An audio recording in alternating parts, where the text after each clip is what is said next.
ছাদে এত পরিমাণ রোদ বেরিয়েছে, আর এখন তো আগের মতো অত ঠান্ডাও নেই, অনেকটা লেগেছে। আর হাত একেবারে চামড়া উঠে গিয়ে রক্ত বেরোচ্ছিল। যে দেখবে অনেকটা কাজ একসাথে হয়ে গেছে, তো তখন আবার এই ব্যথা যন্ত্রণা আবার বেড়ে যায়।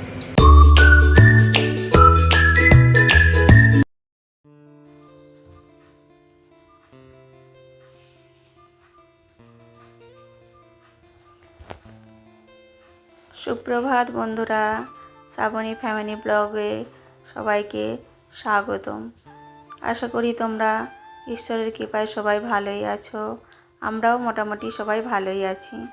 তো দেখো, প্রথমেই আমি ঘুম থেকে উঠে তো গেটটা জল দিয়ে তারপর চাবিটা খুলে নিলাম। খুলে তারপর চলে এসেছি এই রুমটাতে। তো ছেলের জামা প্যান্ট যে খাটে, ওকে যতই বলি যে দরজার পিছনে পেরেকের মতো লাগানো আছে হ্যাঙ্গার, সেখানে ঝুলিয়ে রাখতে, তো সে তো আর হয় না রোজ বলে বলেও, তবুও ও সেই খাটের ডাঁসাতেই মুখের সামনে ঝুলিয়ে রাখবে।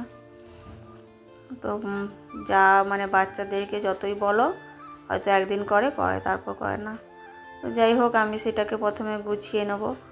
প্রথমে আমি বিছানাটাকে একটু ঝেড়ে নিচ্ছি।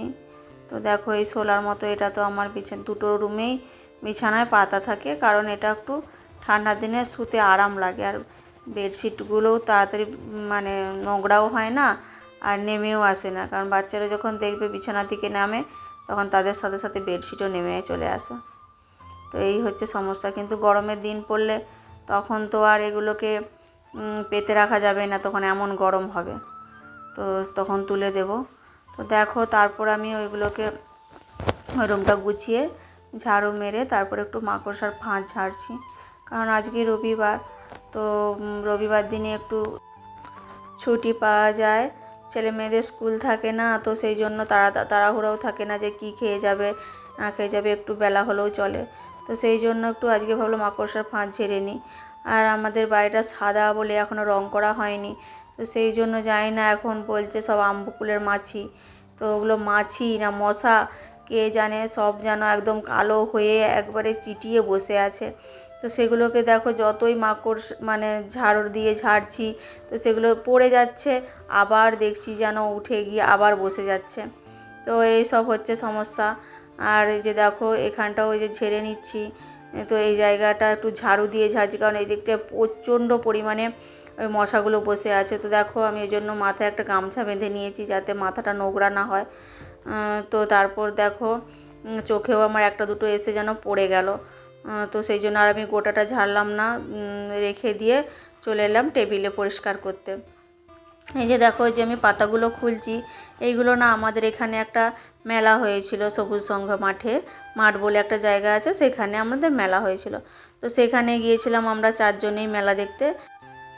তো আমাদের চারজনেই মেলা দেখতে গেছিলাম। তো সেখানে খুব পছন্দ হয়েছিল তোমাদের দাদাভাই, তো এটা নিয়ে এসেছিলো, কিন্তু ওটা প্লাস্টিকের। তো দেখো, তাবু দিয়ে মুছেই রাখা হয় পাতাগুলো। তো আজকে ভাবলাম যে একটু পাতাগুলো খুলে একটু ধুয়ে নিই। তো দেখো, বেসিনে গিয়ে ধুয়ে নিলাম, তো চকচক করছে একদম, আর খুব সুন্দর লাগছে ধোয়ার পরে। পুছে নিয়েছি, দিয়ে আবার এই একটা বাটিও নিয়েছিলাম কাঁচের, আর একটা পদ্ম ফুল নেওয়া হয়েছিল জলে রাখার জন্য। তো দেখো বন্ধুরা, টেবিলটা আমি এখন পরিষ্কার করে নিয়েছি। তো কেমন লাগছে সেটা তোমরা আমাকে কমেন্ট করে জানবে অবশ্যই। হ্যাঁ, তো এটার উপরে একটা কাভার পাতা ছিল, কারণ এটা সেটা রাখা হয়ে গেলে না কাঁচটা ক্র্যাচ পড়ে যায়। তো সেই জন্য সেই কাভারটা আজকে তুলে দিয়েছি, কারণ সেটা আমি ধুবো, চটচট করছে। তো সেই জন্য আজকে এইভাবেই আমি কলিন দিয়ে পুছে নিলাম। দেখো, আশা করি ভালো লাগবে। তারপর টিভিটা একটু মুছতে চলে এলাম কলিং দিয়ে। তো টিভিটা এমনি প্রতিদিনই আমি একটু হালকা কাপড় ছাড়া দিয়ে বা তোয়ালে দিয়ে মুছে দিই, তো আজকে একটু কলিং দিয়ে সুন্দর করে মুছে নিলাম। যে কোনো জিনিস দেখবে কলিং দিয়ে মুছলে খুব চকচক করে, তো প্রত্যেক দিন তো আর সেটা সম্ভব হয় না। তো আজকে তারগুলোও দেখছি একটু ওই উপরে মাকড়সার ফাঁদগুলো ঝেড়েছিলাম বলে পড়েছে, তো সেগুলোও ঝেড়ে দিলাম।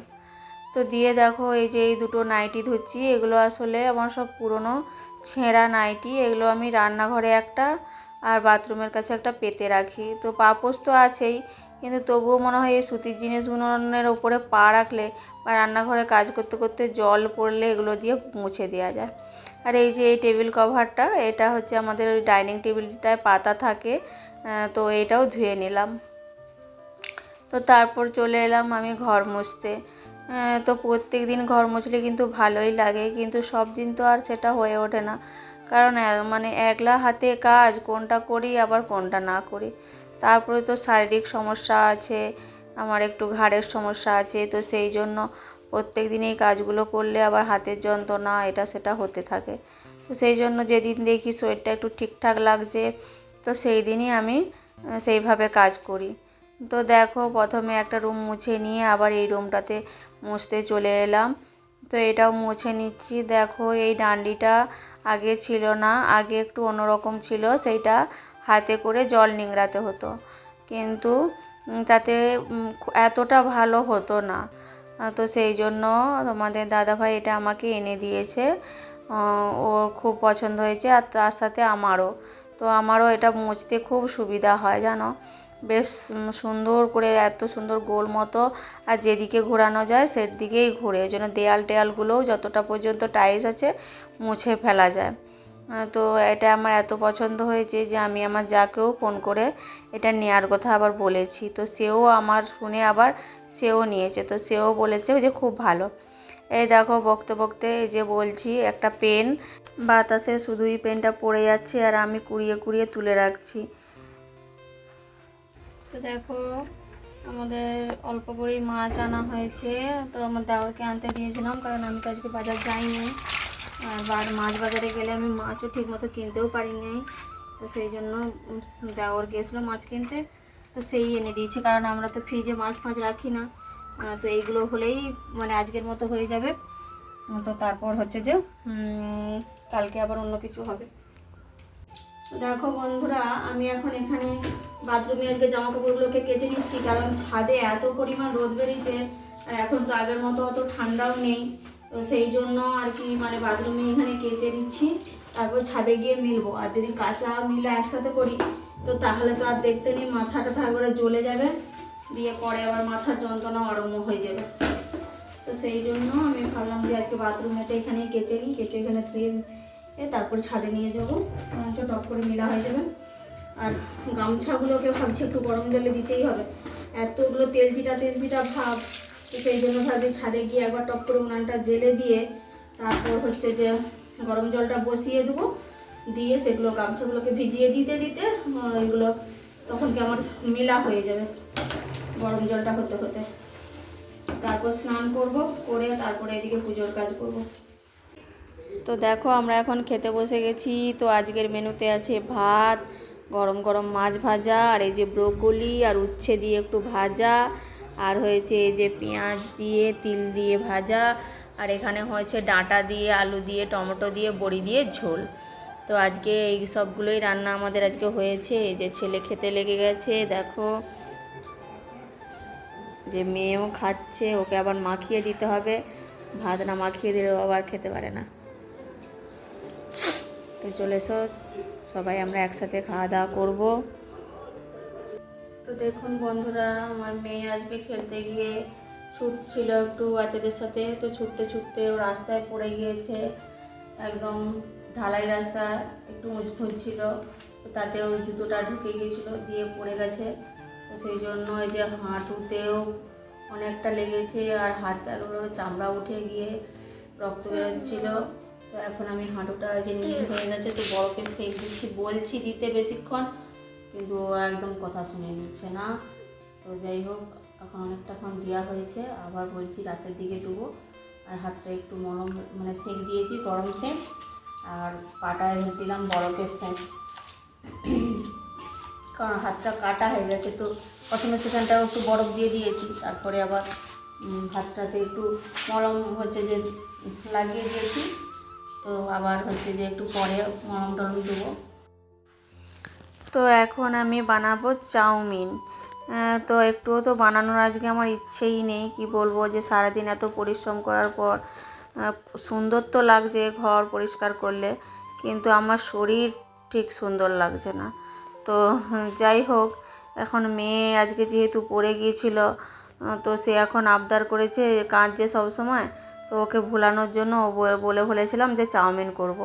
তো সেই জন্য এখন আমি যেই বলেছি যে রাতের মতো আজকে অন্য কিছু বানিয়ে খেয়ে নিই, না চাউমিন বানাও মা। তো এখন বাচ্চাদের মনের কথা, মানে তাদেরকে তো দিতেই হবে, নাহলে আবার মন খারাপ করবে। তো এমনিতেও সারা শীতটাই আমি একদিনও চাউমিন বানানো হয়নি, আর শীতের সবজি দিয়ে চাউমিন খেতে খুবই ভালো লাগে।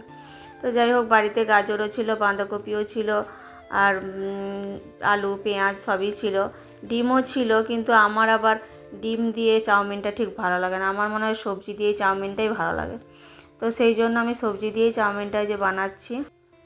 তো চাউমিন বানানো তো হয়েও গেছে, আবার প্রায় খাওয়াও শেষের দিকে। তো তোমাদেরকে দেখাতেই ভুলে গেছি। তারপর যখন শেষের দিকে, তখন ছেলে বলছে, মা চাউমিন যে খাচ্ছি তো একটু ভিডিও করে তোলো। তো সেই জন্য আবার লাস্টের দিকটা একটু তুলে নিলাম। তো বন্ধুরা, এখন অনেক রাত হয়ে গেছে, প্রায় 10টার বেশি হয়ে গেছে। তো আমাদের খাওয়া দাওয়া হয়ে গেছে, খাওয়া দাওয়া সেরে চলে এসেছি আমরা বিছানায় ঘুমানোর জন্য। তো দেখো হঠাৎ করে কীরকম ঠান্ডা ছিল, কাল পর্যন্ত কম্বল গায়ে দিয়েছি, আর আজকে দেখো হালকা করে পাখা চালাতে হচ্ছে। তো বন্ধ করে দেবো, এটা তো ঠিক না গরম থেকে আবার পাখা চালানো, কিন্তু এখন মানে প্রচণ্ড লাগছে বলে তো তাই একটু 5 মিনিটের মতো চালিয়েছি। তো যাই হোক, আমি এখানে ভিডিওটা শেষ করলাম। তোমরা সবাই ভালো, কালকে আবার আসবো নতুন কোনো ভিডিও নিয়ে। ততক্ষণ তোমরা ভালো থেকো, সুস্থ থেকো, খুব সাবধানে থেকো। এবং আমার ব্লগটি যদি তোমাদের ভালো লেগে থাকে, তাহলে অবশ্যই আমার চ্যানেলটিকে লাইক, শেয়ার, কমেন্ট এবং সাবস্ক্রাইব করবে।